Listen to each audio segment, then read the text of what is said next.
Sejarah ilmu kalam dibagi menjadi beberapa fase. Yang pertama yaitu masa Rasulullah, kemudian yang kedua masa keempat Khalifah, yang ketiga masa Daulah Umayyah, yang keempat masa Daulah Abbasiyah, dan yang kelima masa setelah Daulah Abbasiyah. Pada masa Rasulullah tidak ada satupun sahabat yang saling berselisih satu sama lain karena sebuah perbedaan.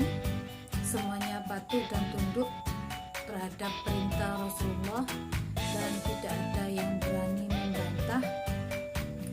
Pada masa ini belum terjadi perpecahan umat Islam yang melahirkan firqah-firqah atau aliran-aliran baru. Segala macam perbedaan dan persoalan dapat diselesaikan oleh Rasulullah, karena pada masa itu Rasulullah sudah memberikan arahan kepada para sahabat untuk tidak mempermasalahkan sesuatu yang dapat menimbulkan permusuhan dan perpecahan. Beliau menghimbau kepada para sahabat agar lebih bijak dalam menghadapi sesuatu dan menghargai pendapat orang lain. Ketika Rasulullah wafat, mulai tumbuh bibit-bibit perselisihan yang diawali dengan pemilihan pemimpin umat Islam setelah beliau wafat. Pada mulanya, para sahabat Ansor memulai terlebih dahulu musyawarah tersebut yang dipimpin oleh Sa'ad bin Ubadah yang bertempat di Saqifah Bani Sa'idah, supaya musyawarah tersebut bisa diterima oleh seluruh kaum muslimin. Abu Bakar As-Siddiq, Umar bin Khattab, Abu Ubaidah bin Jarrah ini datang sebagai perwakilan dari kaum muhajirin. Pada musyawarah tersebut tercapailah sebuah keputusan bahwa yang menggantikan Rasulullah yang menjadi pemimpin kaum muslimin adalah sahabat terdekat beliau, yaitu Abu Bakar As-Siddiq. Kemudian masa keempat Khalifah, ya, pada masa keempat Khalifah atau Khulafaur Rasyidin ini kaum muslimin benar-benar mendapatkan ujian yang besar, yaitu persatuan dan persaudaraan sesama muslim. Pada masa kepemimpinan Abu Bakar As-Siddiq, umat Islam diuji dengan munculnya orang yang mengaku sebagai nabi setelah Rasulullah. Padahal sudah jelas-jelas Rasulullah atau Nabi Muhammad ini adalah nabi dan rasul yang terakhir. Seseorang yang mengaku nabi tersebut bernama Musailamah al-Kadzab.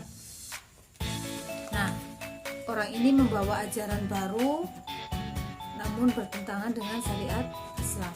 Oleh karena itu, Abu Bakar memerintahkan kaum muslimin untuk memeranginya.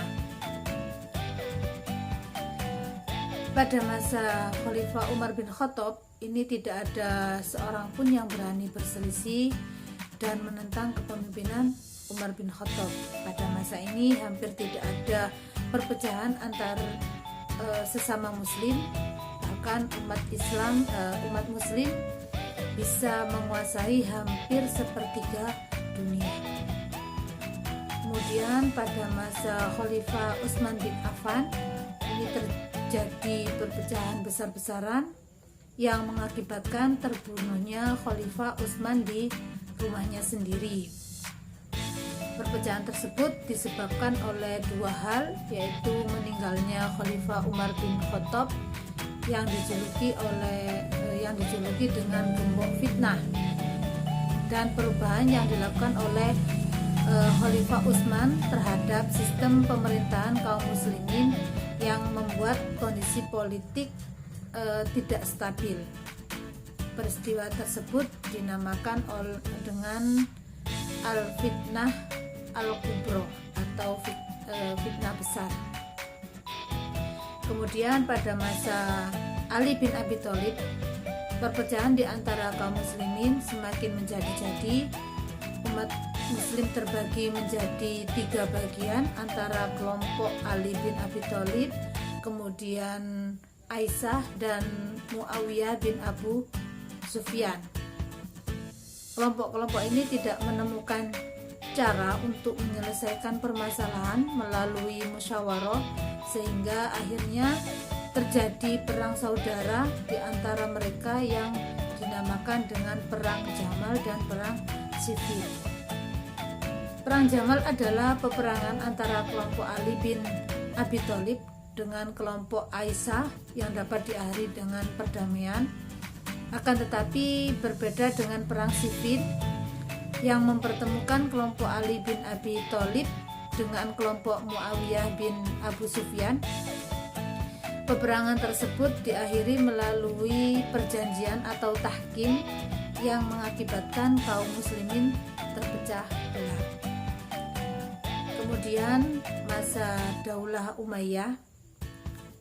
Pada masa Daulah Umayyah terjadi banyak sekali perdebatan, khususnya masalah qadar yang sebelumnya telah dilarang oleh Rasulullah untuk dibahas.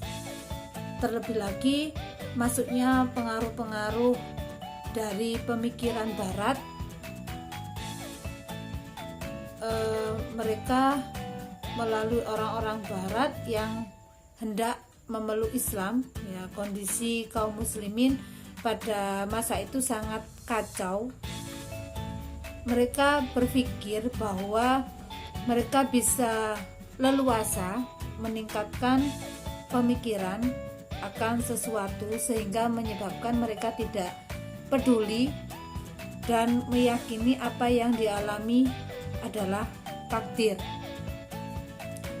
Pemikiran tersebut berasal dari Jaham bin Safwan sehingga melahirkan sebuah paham yang bernama Jabariyah. Dampak dari paham ini adalah munculnya kelompok baru yang ingin bersaing dengan memunculkan paham lain. Sedangkan para sahabat yang masih hidup pada masa itu memilih untuk diam dan menolak paham-paham baru. Seiring berjalannya waktu, kemudian muncul tokoh cerdas yang bernama Hasan al-Basri. Beliau yang kemudian berusaha untuk mengembalikan orang-orang pada Islam yang benar. Beliau berpendapat bahwa orang mukmin yang melakukan dosa besar adalah orang yang fasik. Kemudian masa Daulah Abbasiyah. Pada masa Daulah Abbasiyah muncul sebuah golongan baru yang bernama Mu'tazilah. Kemunculannya disebabkan oleh perbedaan pemahaman dan pendapat antara Hasan al-Basri dan muridnya mengenai akidah. Salah satu contoh perbedaannya adalah tentang masalah dosa besar, sehingga muridnya membuat faham sendiri. Para ulama pun tidak tinggal diam melihat hal tersebut. Mereka menulis beberapa karya untuk mempertahankan kemurnian akidah umat Islam, seperti Abu Hanifah ya, yang menulis kitab Al-Alim wal Muta'alim ya. Kemudian Imam Syafi'i ini menulis kitab Al-Fiqhul Akbar. Akan tetapi pada masa pemerintahan Al-Ma'mun, paham Mu'tazilah ini secara resmi menjadi paham kekhalifahan. Ma'mun tidak segan-segan akan menghukum siapa saja yang menolak paham tersebut, khususnya para ulama. Para ulama pun diuji dengan keyakinannya sendiri. Ujian inilah yang disebut dengan mihnah. Nah, dari peristiwa tersebut Kemudian masyarakat menjauhi golongan Mu'tazilah, lalu muncullah Abu Hasan al-Asy'ari dan Abu Mansur al-Maturidi sebagai tokoh yang menentang golongan tersebut dengan memperkuat akidahnya dengan dalil akli dan dalil nakli. Kemudian masa setelah Daulah Abbasiyah, setelah paham Mu'tazilah menghilang, pendapat-pendapat para ulama yang berjuang mempertahankan akidah umat Islam dijadikan sebuah paham baru yang bernama Asy'ariyah dan Maturidiyah, yang sekarang kita kenal dengan Ahlus Sunnah wal Jamaah. Paham ini berkembang sangat pesat dan menjadi paham mayoritas umat Islam. Kemunculan paham baru ini membuat beberapa tokoh ulama yang juga ingin mengembalikan akidah umat Islam, diantaranya adalah Ibnu Taimiyah.